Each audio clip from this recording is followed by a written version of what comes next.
বলেন উলামায়ে কেরামের দাম এত দাম, এত দাম, এত দাম। আকাশের মধ্যে তাকাইয়া দেখো, চাঁদ দেখা যায়, অগণিত তারকা দেখা যায়।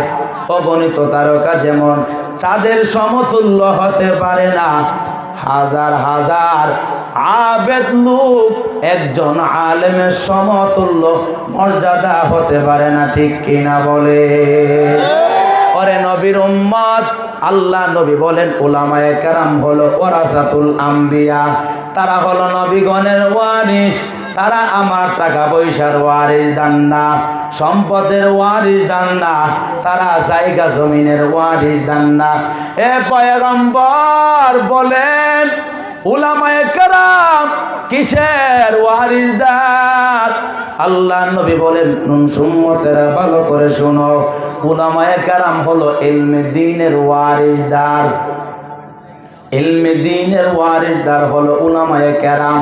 এই জন্য উলামায়ে কেরামের ব্যাপারে আব্দুল্লাহ ইবনে আব্বাস রাদিয়াল্লাহু তাআলা আনহু তিনি বললেন, ও মায়ার উম্মত, তোমরা যারা নবী পাও নাই, তোমরা যারা নবীকে দেখো নাই, সাহাবায়ে কেরামকেও দেখো নাই, নবীকেও তোমরা দেখো নাই যারা, ও মায়ার উম্মত, তোমরা যদি উলামায়ে কেরামের চেহারার দিকে যদি নেক নজরে তাকাও, তাহলে আল্লাহ তাআলা নবী দেখার সব তোমাদের আমল নামার মধ্যে লেখা দেওয়া হবে।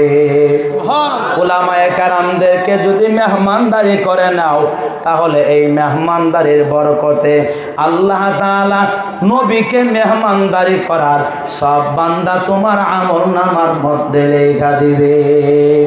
পরে নবীর উম্মতের দল উলামায়ে কেরামের হাত যদি ধোয়াও, তাহলে নবীর হাত ধোয়াইলে যত সব হতো এত সব তোমাদের আমল নামার মধ্যে লেখা দিবে। কেন এত লাভ, কেন এত ফজিলত, কেন উলামায়ে কেরামের কারণটা কি? কারণ নবীদের যেই কাজ ছিল, উলামায়ে হক্কানি রব্বানীদের সেই কাজ। নবীগণের কাজ ছিল উম্মতকে জাহান্নাম থেকে ফিরানোর কথা বলা, উলামায়ে কেরাম উম্মতকে জাহান্নামের আগুন থেকে বাঁচানোর ফিকির করে দাওয়াত দেয়। কথা বলেন ঠিক নেই? وَإِذَا قُرِئَ الْقُرْآنُ فَاسْتَمِعُوا لَهُ وَأَنصِتُوا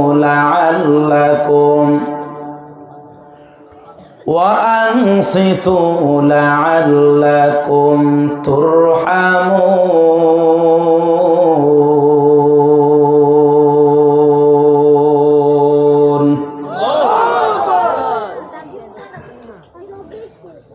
আল্লাহ তাআলা বলেন, বান্দা তুমি আমি আল্লাহর কথা শুনবা, কোরআন তেলাওয়াত শুনবা, কোরআনের কথা শুনবা। এই শুনতে গিয়া এটারও একটা আদব আছে। আল্লাহ তাআলা বলেন কোরআন শুনতে গিয়া তোমাদের আদব হবে চুপ করে গুরুত্ব সহকারে শুনবা, হট্টগোল করা যাবে না, এলোমেলো করা যাবে না। আল্লাহ তাআলা বলেন তুমি যদি আদব রক্ষা করে চুপ করে কথাগুলা যদি শ্রবণ করতে পারো, আমি আল্লাহ তাআলা তোমাদের সাথে ওয়াদা করছি তোমাদের উপরে রহমত নাজিল করব। চিল্লায় একবার বলা যাবে কি সুবহানাল্লাহ? তাহলে কোরআনের কথা যদি আপনি আমি শুনতে চাই, চুপ করে শুনতে হবে, চিল্লাপাল্লা করা যাবে না, হট্টগোল করা যাবে না। এটা কার কথা? এর বিপরীত একটা স্লোগান কাফের মুশরিক বেঈমানেরা তারা বলে, وقال الذين كفروا لا تسمعوا لهذا القرآن والغوا فيه لعلكم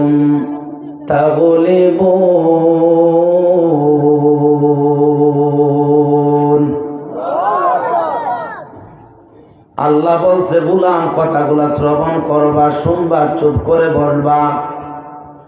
এর বিপরীত স্লোগান হলো না না, যেখানে আল্লাহর কোরআন তিলাওয়াত করা হবে, কোরআনের কথা বলা হবে, ওখানে হট্টগোল করবা। এই স্লোগান হলো কাফের, মুশরিক, বেঈমানদের।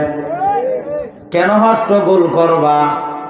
শুনলেওয়ালা যাতে না শুনতে পারে, বলনেওয়ালা যাতে না বলতে পারে, আল্লাহর কোরআনের আওয়াজকে বন্ধ করে দেওয়ার জন্য হট্টগোল করবা। এই স্লোগান আজকের স্লোগান না, কোরআনের আওয়াজকে বন্ধ করে দেওয়ার স্লোগান হলো ১৫০০ বছর আগে আমার নবী যখন আসলেন, ঈমান ইসলামের দাওয়াত দেওয়া যখন শুরু করলেন, তখন থেকেই কাফের, মুশরিক, বেঈমানেরা স্লোগান দিল হট্টগোল করবা, শুনতে দিবা না, যে বলে তাকে বলতে দিবা না। এখন আপনারা বলেন চুপ করে বসলে একমাত্র আল্লাহর পক্ষ থেকে রহমত প্রাপ্ত বান্দা হবে।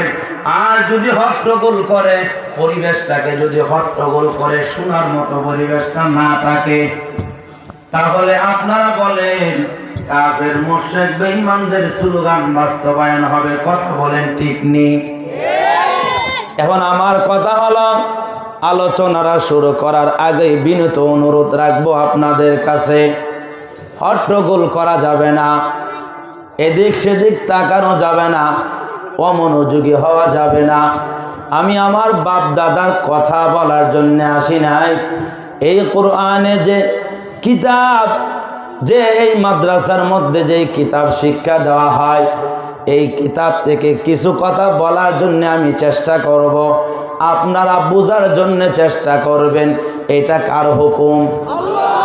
আল্লাহ তাআলার হুকুম। এই জন্য আমরা এখন থেকে ওয়াদাবদ্ধ, আমরা আর হট্টগোল করব না, চিল্লা পাল্লা করব না।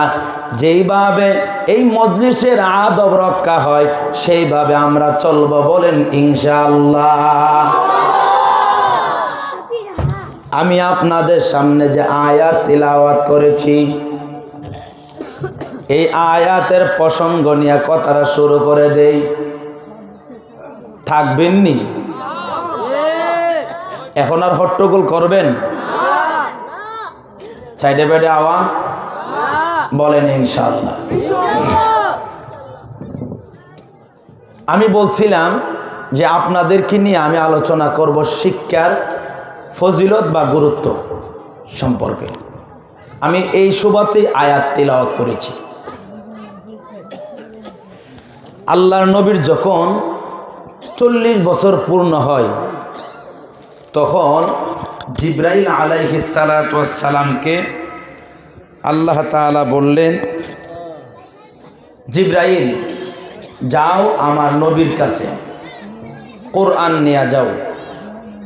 কোরআন নিয়ে যখন নবীর কাছে জিবরাইল আসলেন, আসার পর আমার নবীকে বললেন, ইকরা, আপনি পড়েন।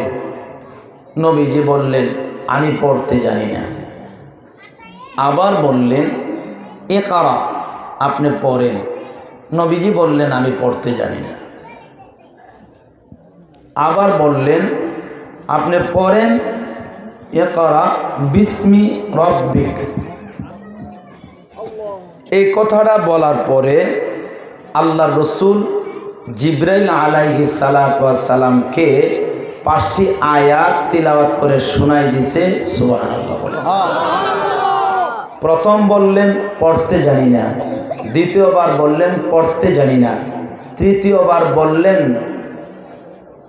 বলার সাথে সাথে পড়তে জানি না, জানি কিছু না বলে আল্লাহ রসুল পড়তে আরম্ভ করলেন। তার কারণটা কি? প্রথম কেন পড়লেন, পড়তে পারলেন না বললেন, দ্বিতীয়বার কেন বললেন যে আমি পড়তে জানি না, তৃতীয়বার কেন পড়লেন? প্রথম বললেন আপনি পড়েন, দ্বিতীয়বারও বললেন পড়েন, তৃতীয়বার বলছে পড়েন আপনার রবের নামে। প্রথম বলে নাই যে কার নামে পড়বে, তৃতীয়বারের মাথায় বলছে যে আপনার রবের নামে পড়েন। সুবহানাল্লাহ বলে। তখন আল্লাহর হাবিব 5টি আয়াত তিলাওয়াত করে শোনাই দিলেন। অর্থাৎ ইসলামের সূচনাটাই পড়াশোনা, ইসলামের সূচনাটাই পড়াশোনা, লেখাপড়া। আমাদের ছেলেপেলারা এখন কি লেখাপড়া আছে মনে করেন? আছে লেখাপড়া? লেখাপড়া নাই। আল্লাহ তাআলা বলেন শিক্ষার ব্যাপারে, আল্লাহ তাআলা বলেন ফালাউলা নাফারা মিন কুল্লি ফিরকাতিন মিনহুম তাইফাতুল লিয়াতাফাক্কাহু ফিদ্দীন ওয়ালিয়ুনযিরু কওমাহুম ইযা রাজাউ ইলাইহিম লাআল্লাহুম ইয়াহযারুন।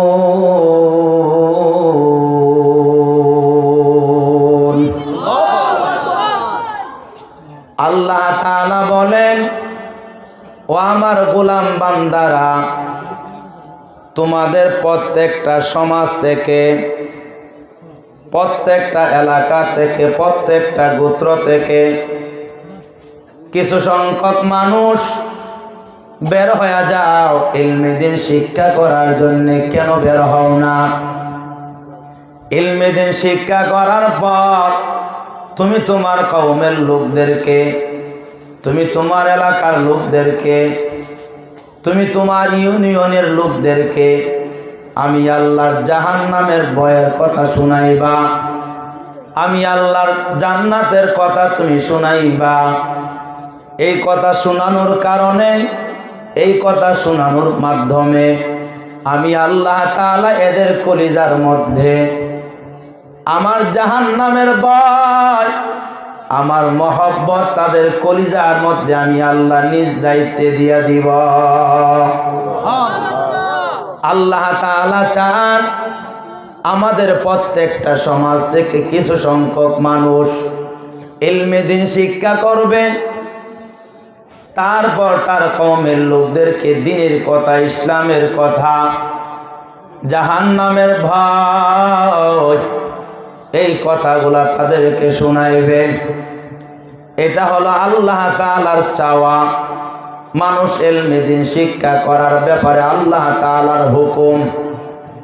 আল্লাহ তাআলা নবী বলেন, ক্বালান নাবিয়্যু সাল্লাল্লাহু আলাইহি ওয়া আলিহি ওয়াসাল্লাম, তলাবুল ইলমি ফারিদাতুন আলা কুল্লি মুসলিমিন ওয়া মুসলিমা। আল্লাহ নবী বলেন, প্রত্যেকটা মুসলমান নর নারী, পুরুষ বলো মহিলা বলো, সবার জন্য ইলমে দ্বীন শিক্ষা করা বাধ্যতামূলক, ফরজ। কার জন্য কতটুকুন ইলমে দ্বীন অর্জন করা ফরজ জানুনি মুসলমান?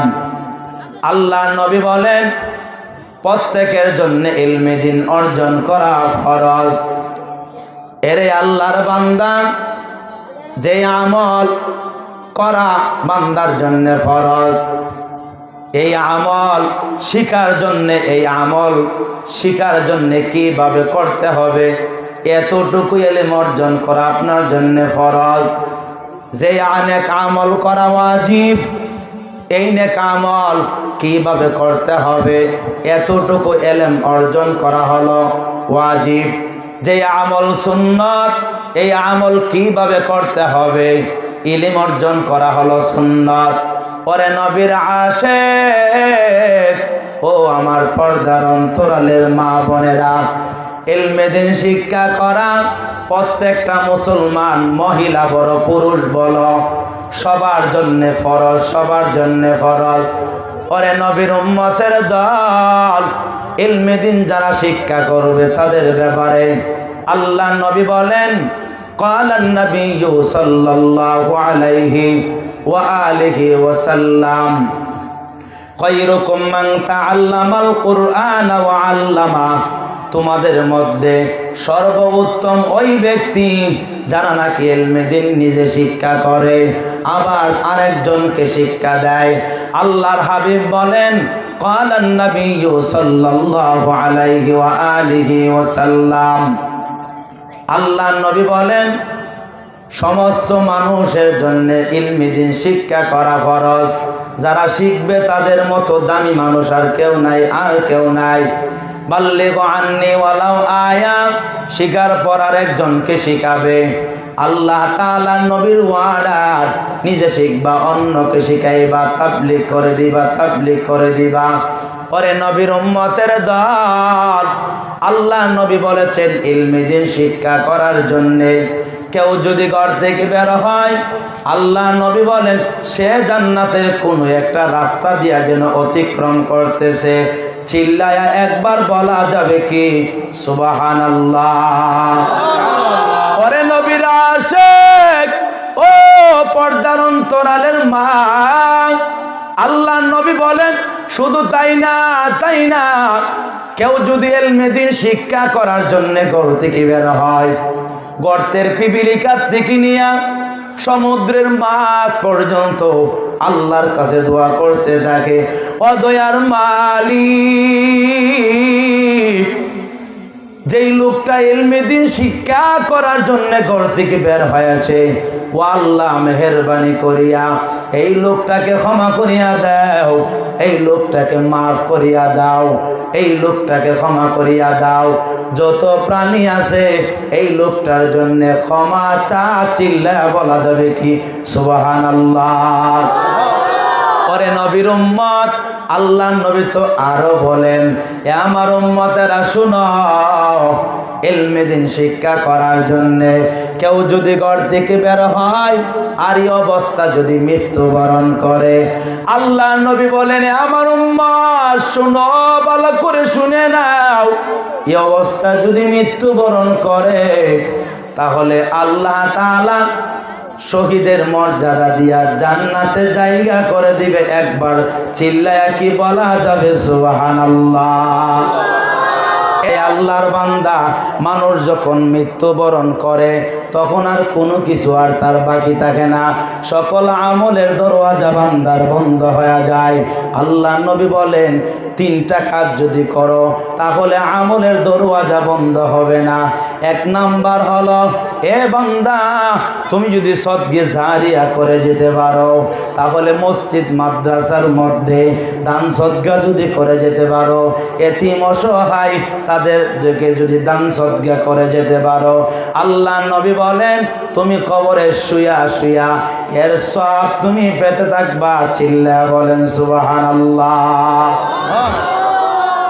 আল্লাহ নবী বলেন দুই নাম্বার হলো, তুমি যদি নেককার সন্তান রেখে যেতে পারো, নেককার সন্তান যদি রেখে যেতে পারো, এই নেককার সন্তান আল্লাহর কাছে দোয়া করবে আর বলবে রব্বির হামহুমা কামা রব্বায়ানি সগীরা, ও দয়ার রব, যেমনি ভাবে আমার মা বাবা আমাকে লালন পালন করেছে, আমাকে মহব্বত করেছে, ও দয়ার মালিক মেহেরবানি করিয়া তুমি তোমার রহমতের কুলে আমার মা বাবাকে লালন পালন করো। এইভাবে যদি সন্তান যদি মা বাবার জন্য দোয়া করে, আল্লাহ নবী বলেন দুনিয়াতে থাকাকালীন অবস্থা যদি এমন সন্তান রেখে যেতে পারো, এই সন্তান দোয়া করবে আর তুমি কবরও তাইকা তাইকা পাইবা। চিল্লায়া কি বলা যাবে সুবহানাল্লাহ? তিন নাম্বার হলো উপকারিতা এলেম। উপকারিতা এলেম অর্থাৎ আমি এলেম অর্জন করেছি, আপনাদেরকে এলেমের বাণী আপনাদেরকে শোনাইতেছি। আলেমরা এলেম অর্জন করেছে, মাদ্রাসার মধ্যে এলেমের তালিম দিতেছে, শিখাইতেছে, কাগজে কলমে কথা বলেন ঠিক নেই। পরে নবীর উম্মত আজকে মাদ্রাসার ছাত্র কয়জন জানি ফাকরি দেওয়া হয়েছে, এতগুলা 3 জন ছাত্রকে ফাকরি দিয়েছে। ওই যে আলেম এলেম অর্জন করেছে আবার এলেম শিক্ষা দিয়েছে, কিয়ামত পর্যন্ত এলেমের জারি থাকবে। কবরে আলেম মরার পরে শুয়া শুয়া তার সব পাবে। তার মানে হলো উপকারিতা এলেম যদি রেখে যেতে পারো তাহলে অবশ্যই কবরে শুয়া শুয়া তার সব পাবা। চিল্লায়া কি বলা যাবে সুবহানাল্লাহ? মাদ্রাসা 3 জিনিসের নাম, আমার হাকিমুন নাস আল্লামা মুফতি মুশতাকুন নবী কাসিম হাফিজাহুল্লাহ তিনি বলেন মাদ্রাসা হলো 3 জিনিসের নাম। 1 নাম্বার হলো মুসলমানের দোয়া। মুসলমান আল্লাহর কাছে দোয়া করতে হবে, ও দয়ার রব আল্লাহ তুমি আমার দ্বীনের মার্কাজটাকে কবুল করিয়া নাও, আমার এলাকার মার্কাজটাকে কবুল করিয়া নাও, এলাকার মাদ্রাসাটাকে তুমি কবুল করিয়া নাও। আল্লাহর কাছে দোয়া করবা মুসলমান। 2 নাম্বার হলো সম্পদ দিবা, দান করবা, দান করবা। 3 নাম্বার হলো সন্তান দিবা, সন্তান দিবা। 1 নাম্বার হলো মুসলমানের দোয়ার নাম হলো মাদ্রাসা। 2 নাম্বার হলো মুসলমানের সন্তান দিবে মাদ্রাসায়। 3 নাম্বার হলো মুসলমানের সম্পদ দিবে মাদ্রাসায়। নাকি ইহুদি খ্রিস্টানরা সম্পদ দিবে মাদ্রাসায়? মাদ্রাসার মধ্যে সম্পদ দিবে কারা? মুসলমানেরা। মাদ্রাসার জন্য দোয়া করবে কারা? মুসলমানেরা। মাদ্রাসার মধ্যে দান করবে কারা? মুসলমানেরা। এই জন্যে 3 জিনিসের নাম হলো মাদ্রাসা। এই মাদ্রাসার মধ্যে ইলমে দ্বীন শিক্ষা দেওয়া হয় কিনা বলেন? আল্লাহ নবী বলেন ইলমে দ্বীন জায়গার মধ্যে শিক্ষা দেওয়া হয়। এই জায়গাকে বলা হয় জান্নাতের বাগান। আমরা যে এখানে বসে আছি, আল্লাহর হাবিব নিজে বলছেন 1 ঘন্টা সময় যদি ইলমে দ্বীনের আলোচনা করা হয়, শোনা হয়, সারা রাত নফল ইবাদত বন্দেগী করলে যত নেকি হতো, আল্লাহ তাআলা এত নেকি বান্দার আমল নামার মধ্যে দিবে। চিল্লায়া কি বলা যাবে সুবহানাল্লাহ? এই ইলমে দ্বীন অর্জন করার জন্যে আপনি আমাদের দরকার আছে না নাই? আল্লাহর হাবিব সুন্দর করে আমাদেরকে জানাইলেন, পরে নবীর উম্মতের দল ইলমে দ্বীন অর্জন করার দরকার আছে না নাই? ইলমে দ্বীন যে অর্জন করব, যেই কিতাব থেকে আমরা ইলম নিব, ওই কিতাব আমাদের মাদ্রাসায় আছে না নাই? ওই কিতাবকে আমরা যদি প্রশ্ন করি, কিতাব তোমার নামটা কি, তোমার ভাষা দিয়া বলতে পারবা? কোরআন জবাব দেয় বাল হুয়া কুরআনুম মাজিদ।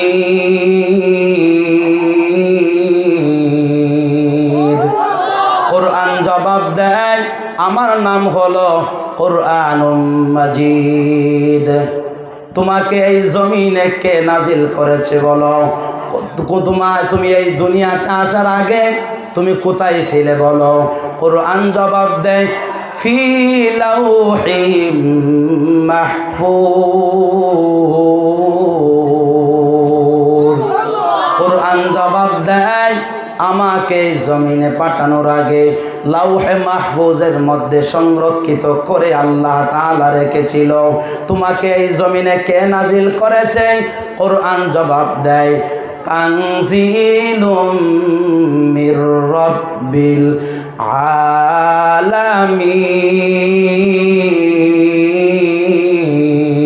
আলামিন। আমাকে যিনি নাজিল করেছেন তিনি হলেন আমার রব, আল্লাহ তাআলা আমাকে নাজিল করেছেন। আবার যদি জিজ্ঞেস করা হয় কার মাধ্যমে তোমাকে নাজিল করা হয়েছে বলো? কোরআন জবাব দেয় আমাকে যার মাধ্যমে নাজিল করা হয়েছে তিনি হলেন জিবরাইল আলাইহিস সালাতু ওয়াস সালাম। জিবরাইলের মাধ্যমে আমাকে নাজিল করা হয়েছে। চিল্লায়া বলেন সুবহানাল্লাহ।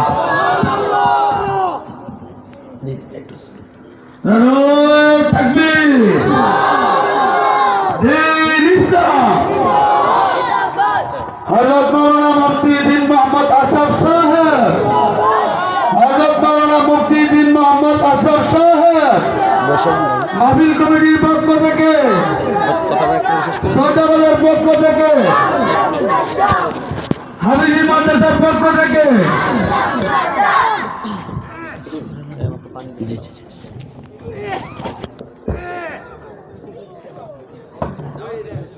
যেহেতু হুজুর চলে আসছে, হুজুরে বলতেছে যে কথাটা 1 মিনিটে শেষ করে দেন। তো বড়দেরকে সামনে রাইখা কথা বলা এটা হচ্ছে চূড়ান্ত বেয়াদবি। এরপরেও যেহেতু হুজুরের এজাজত আছে এই জন্য সংক্ষেপে কথাটা বলে দিলাম, বলে দিতেছি। কোরআনকে যদি বলা হয় তুমি কার মাধ্যমে আসছো, কোরআন বলে নাজালা বিহির রূহুল আমিন, জিব্রাইল আলাইহিস সালাতু ওয়াস সালামের মাধ্যমে আমাকে আল্লাহ তাআলা পাঠাইছে। কার কাছে নাজিল হয়েছ? নুজ্জিলা আলা মুহাম্মদ, মুহাম্মদুর রাসূলুল্লাহর উপরে নাজিল হয়েছি। কোন মাসে নাজিল হয়েছ? শাহরু রমাদান, রমজান মাসে নাজিল হয়েছি। কোন রাত্রিতে নাজিল হয়েছ? ইন্না আনজালনাহু ফি লাইলাতুল কদর, লাইলাতুল কদর রাত্রিতে নাজিল হয়েছি। কোন শহরে নাজিল হয়েছ? লা উকসিমু বিহাদাল বালাদ, আমি যে শহরের মধ্যে মক্কা অবস্থিত, কাবা অবস্থিত, কাবা শরীফ অবস্থিত, ওখানে আমাকে আল্লাহ তাআলা নাজিল করেছে। কোন ভাষায় তোমাকে নাজিল করা হয়েছে? আরবি ভাষায় আমাকে নাজিল করা হয়েছে। আমি যতটুকু কথা বলেছি এর মধ্যে অসমাপ্ত কথা আমি এখানে রাখছি, কারণ হুজুরকে সামনে রাখা আমার জবান দিয়ে যে কথা বের হবে আমার বিশ্বাস হয় না। আর যতক্ষণ পর্যন্ত কথা বলবো কলিজার মধ্যে ভানি নাই। আল্লাহ তাআলা হুজুরের নেক নজর, নেক দোয়া আল্লাহ তাআলা আমাদের ছোটদের জন্য কবুল করে না আমি। আর হুজুরকে বসায় রেখে কথা লম্বা করব না, যতটুকুন কথা বলছি আপনি আমাকে আমল করার তৌফিক দান করো। আমাদের প্রথম নাম্বারে আমি একটা কথা বলেছিলাম যে শিক্ষা, আমাদের ইসলামের মূল ভিত্তি হচ্ছে শিক্ষা। আমাদেরকে শিক্ষা অর্জন করতে হবে। কি শিক্ষা? ইলমি দ্বীন শিক্ষা। আল্লাহ তাআলা ইলমি দ্বীন শিক্ষা করে দুনিয়াতে শান্তি, পরকালের মুক্তির ব্যবস্থা সবাইকে করে দেখ। সবাই বলেন আমিন। সুবহান রাব্বিকা রাব্বিল ইজ্জাতি আম্মা ইয়াসিফুন, ওয়া সালামুন আলাল মুরসালিন, আলহামদুলিল্লাহি রাব্বিল আলামিন। আসসালামু আলাইকুম। আলহামদুলিল্লাহ, শুকরিয়া হাফেজ মাওলানা আলী। الحمد لمن قدر خيرا وخبالا، الحمد لمن قدر خيرا وخبالا، والشكر لمن صور حسنا وجمالا، والشكر لمن صور حسنا وجمالا، فرد صمد عن صفة الخلق بريء، رب عزلي خلق الخلق كمالا، رب عزلي خلق الخلق كمالا، لا زد ولا ند ولا حد لمولى، لا زد ولا ند ولا حد لمولى، الآن كما كان ولم يلق زوالا،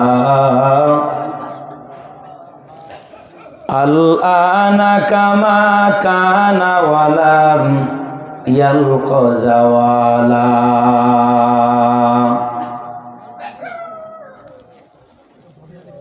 বজলুল উলুম ইসলামিয়া হাফিজিয়া মাদ্রাসা ও এতিমখানা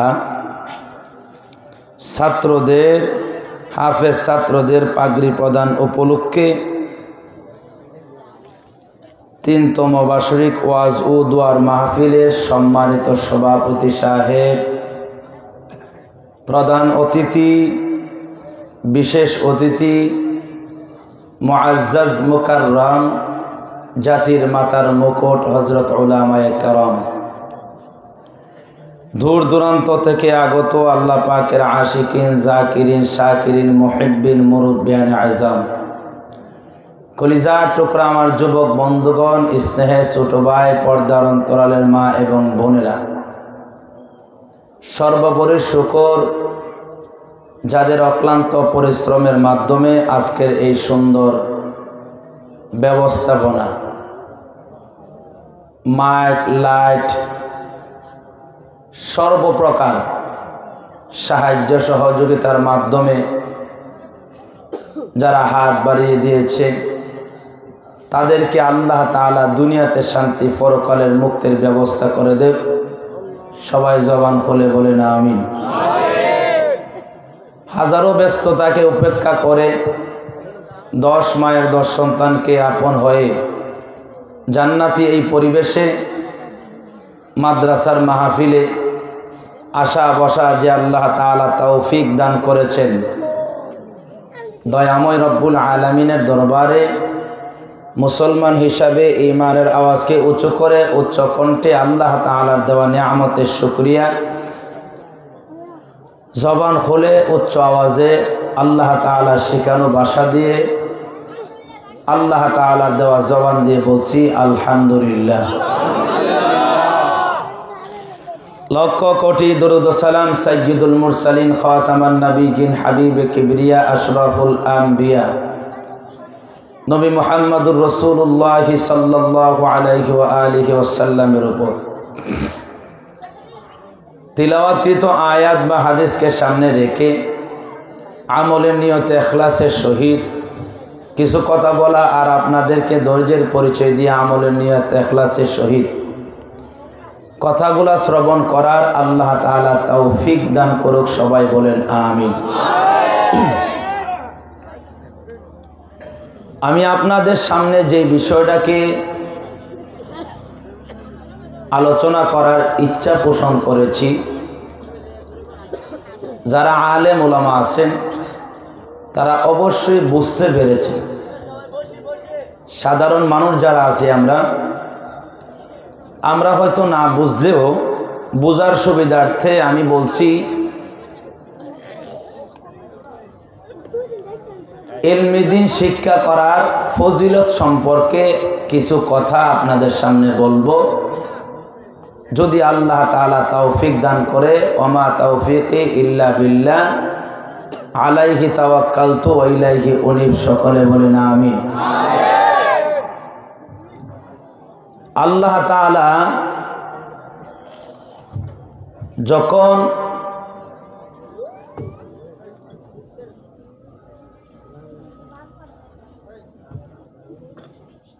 আল্লাহর হাবিব সাল্লাল্লাহু আলাইহি ওয়াসাল্লামের 40 বছর যখন পূর্ণ হয়,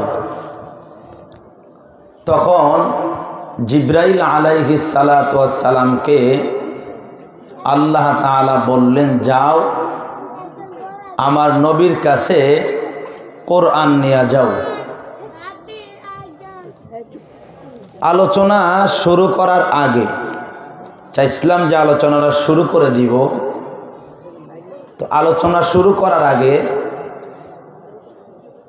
আমি এই মজলিসের একটি আদব আগে বলে নেই।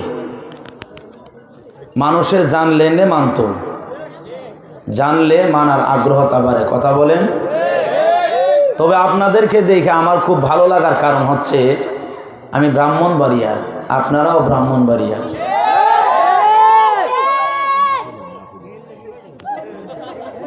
তবে এই মজলিসের আদব বলতে গিয়া আল্লাহ তাআলা নিজে বলছেন, যে কোনো একটা মজলিসের একটা আদব আছে, একটা সিস্টেম আছে। ফুটবল খেলা দেখবেন, এটার একটা সিস্টেম আছে।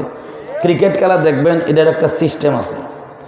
আল্লাহর কোরআন শুনবেন, এটারও একটা সিস্টেম, একটা আদব আছে না নাই? আল্লাহ তাআলা বলেন,